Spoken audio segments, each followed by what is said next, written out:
Welcome to our channel knowledge with facts. Dear friends, आज हम अपने YouTube family knowledge with fact के साथ आपके बीच में दीपावली का जो पर्व है इसको सेलिब्रेट करने के लिए उपस्थित हुए हैं।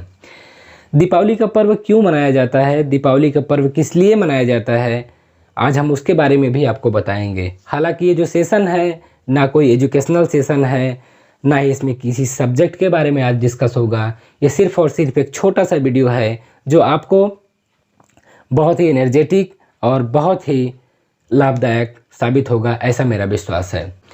तो दीपावली का यह जो पर्व है पूरे भारतवर्ष में बड़े ही हर्षोल्लास के साथ मनाया जाता है। पूरे भारतवर्ष में कोने कोने में इस पर्व को बड़े ही धूमधाम के साथ मनाया जाता है। तो आज उसी धूमधाम भरे पर्व को हम आपके बीच में उपस्थित होकर आप सभी के साथ मनाएंगे। तो उसी दीपावली की कड़ी में, उसी दीपावली के शुभाशीर्वाद की श्रृंखला में आज हम आपके लिए दो शब्द कहना चाहेंगे कि झिलमिल दीपों की रोशनी से प्रकाशित ये दीपावली आपके घर में, आप सभी के जीवन में समृद्धि और ढेर सारी खुशियां लेके आए। आपको आशीर्वाद मिले गणेश से, विद्या मिले सरस्वती से, दौलत मिले लक्ष्मी से, प्यार मिले सबसे। दीपावली के अवसर पर यही दुआ है इस YouTube family knowledge with fact से आप सभी दोस्तों के लिए।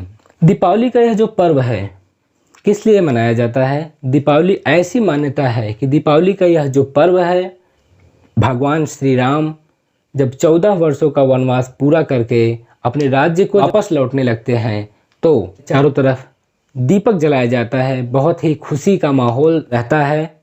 उसी दीपोत्सव की इस प्रक्रिया को आज भी हम उसी पर्व के रूप में मनाते हुए चले आ रहे हैं। वही हमारा दीपावली का पर्व है। दीपावली का पर्व जो है वह खुशियों से भरा त्यौहार है, दीपोत्सव का त्यौहार है जो पूरे भारतवर्ष के कोने कोने में बहुत ही हर्षोल्लास के साथ मनाया जाता है। और दीपावली का यह जो पर्व है हिंदी पंचांग के अनुसार कार्तिक माह में कृष्ण पक्ष की अमावस्या के दिन ही मनाया जाता है। यह दीपावली का जो पर्व है लगभग 5 दिनों का होता है।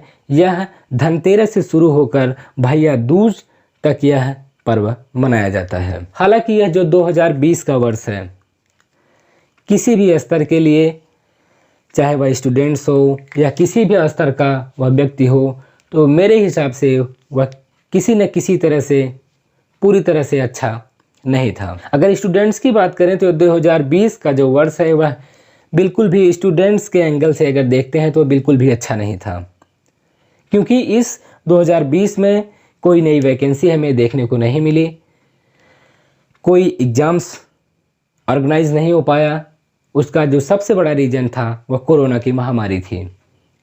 हालांकि अब भी स्थिति बहुत बेहतर तो नहीं है, लेकिन अब काफ़ी हद तक सही है, क्योंकि धीरे धीरे भी एग्ज़ाम्स भी शुरू हो रहे हैं।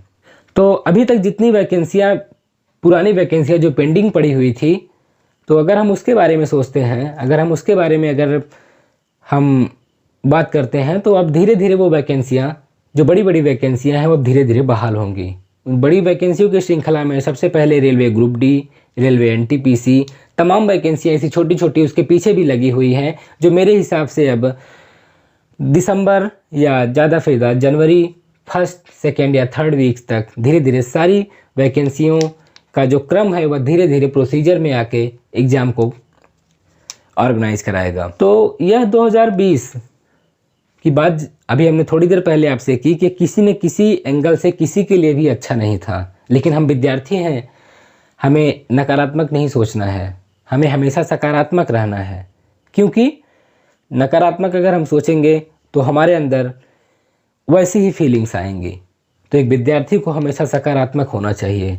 हम इस एंगल से आपको एक बात समझाने की कोशिश करते हैं कि जैसे 2020 का जो मार्च का महीना लगा, जब कोरोना का काल शुरू हुआ, तो हम सभी के मन में, क्या पूरे भारतवासियों के मन में एक डर व्याप्त हो गया कि पता नहीं कब तक ऐसा चलता रहेगा, पता नहीं इस महामारी में कौन बचेगा, किसको क्या होगा, एक डर सा व्याप्त था।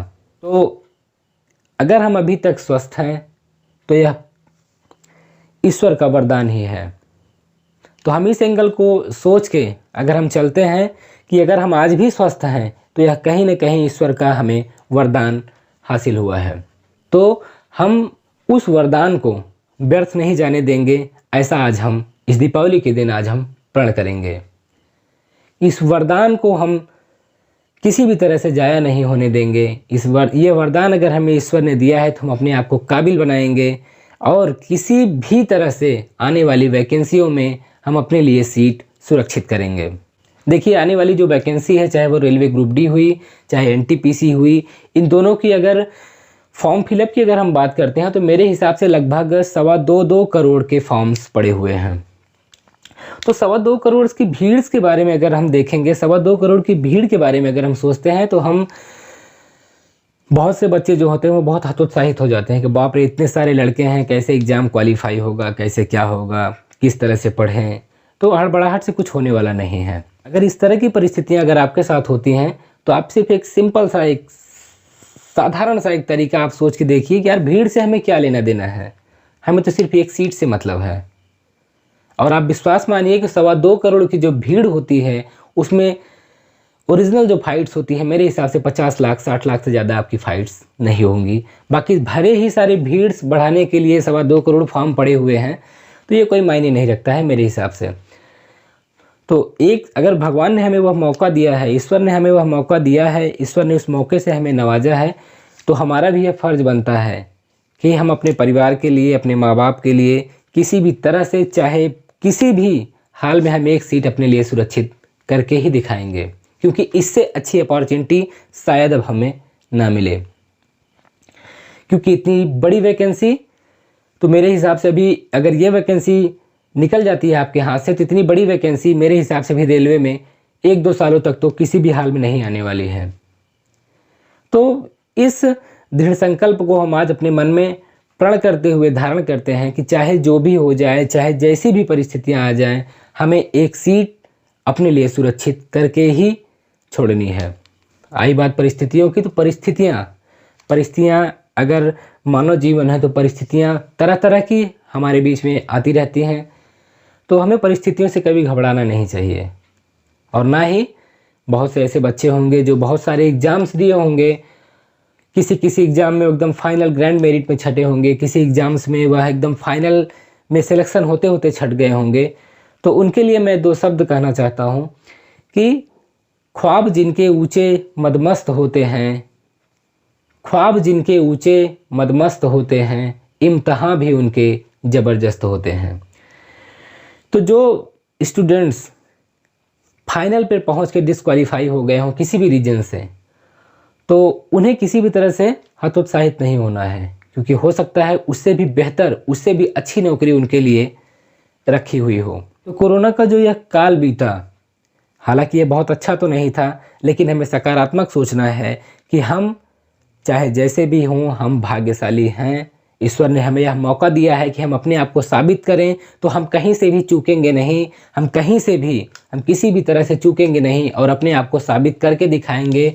अपने आस पड़ोस में साबित करेंगे, अपने परिवार में साबित करेंगे और अपने मित्रों के साथ साबित करेंगे कि हम एग्ज़ाम्स क्वालिफाई करने के लिए ही बने हैं। देखिए, बहुत से ऐसे बच्चे हैं जो 18 घंटे पढ़ते हैं, 20 घंटे पढ़ते हैं, 22 घंटे पढ़ते हैं, या बहुत से जगहों पे सुनने को भी मिलता है कि यार वो बहुत पढ़ता है। यार, पढ़ने की जो लिमिटेशन है ये मायने नहीं रखती है, क्योंकि देखिए, आप बहुत पढ़ते हैं, अगर आप सिलेक्टेड नहीं होते हैं तो हम जान रहे हैं कि हम कितना पढ़ रहे हैं, हम 20 घंटे पढ़ रहे हैं, लेकिन सामने वाला क्या है, कोई भी क्या है, वह यही समझेगा कि अब बिल्कुल पढ़ता नहीं है। लेकिन सफलता ही एक ऐसा जवाब है जो सारे सवालों को एक बार में शांत कर सकती है।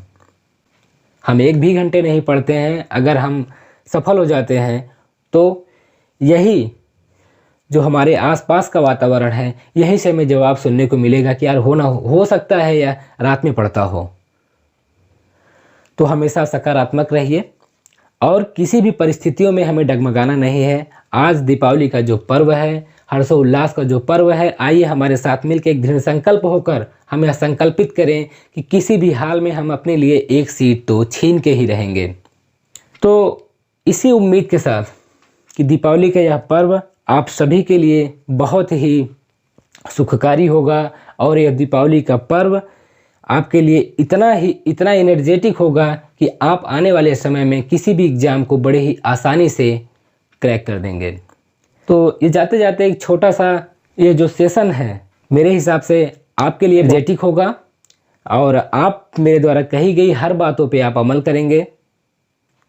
किसी भी तरह का एग्ज़ाम्स हो आप कभी भयभीत नहीं होंगे, कितनी भी भीड़ हो आपको भयभीत नहीं होना है। सही मार्गदर्शन में सिर्फ और सिर्फ आप सही मार्गदर्शन में पढ़ाई करें, फालतू पढ़ने से बचें।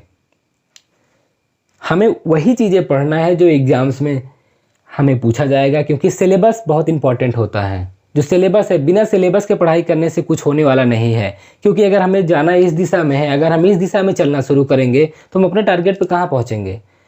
तो एक निर्धारित सिलेबस जो आपके एग्ज़ाम से पूछे जाएंगे उसके अकॉर्डिंग आप पढ़ना शुरू करिए। हालांकि यह जो अपना परिवार है यूट्यूब, जो फैमिली नॉलेज विद फैक्ट है, यह आपका पूरी तरह से सपोर्ट करेगी। आप भी सपोर्ट करिए और हम सभी एक साथ संकल्पित होकर हम आपको यह विश्वास दिलाते हैं कि यह जो एग्ज़ाम्स है इसमें हम आपको एक सीट अवश्य दिला के छोड़ेंगे। इसी उम्मीद के साथ यह जो दीपोत्सव है, दीपावली का जो पर्व है, आपको नॉलेज विद फैक्ट फैमिली की तरफ से एक बार फिर से ढेर सारा शुभ आशीर्वाद, ढेर सारी शुभकामनाएं। इसी की श्रृंखला में आपके लिए दो शब्द हम फिर से बोलना चाहते हैं। तू जगमगाए तेरा दीप जगमगाए, सारे जहां की खुशियां तेरे घर भी आए। गंगा और यमुना सा निर्मल हो तेरा मन, गंगा और यमुना सा निर्मल हो तेरा मन, इस नगर में तेरी ज्योति जगमगाए, इस नगर में तेरी ज्योति जगमगाए, तू जगमगाए तेरा दीप जगमगाए। तो हमें इस तरह से अपने आप को इस काबिल बनाना है कि हम जहाँ भी रहें हमारी ज्योति जगमगाती रहे। इसी विश्वास के साथ कि यह आपका दीपावली का जो पर्व है बहुत ही हर्षोल्लास के साथ, बहुत ही उत्साह के साथ इसे सेलिब्रेट करिए और आने वाले समय में खुद को इतना कसौटी पे कस दीजिए कि चाहे जैसी भी परिस्थितियां आ जाएं, हम एक सीट तो लेकर ही दम लेंगे। इसी विश्वास के साथ एक बार फिर से आपको दीपावली की ढेर सारी हार्दिक बधाई एवं ढेर सारी शुभकामनाएं नॉलेज विद फैक्ट की तरफ से। जय हिंद।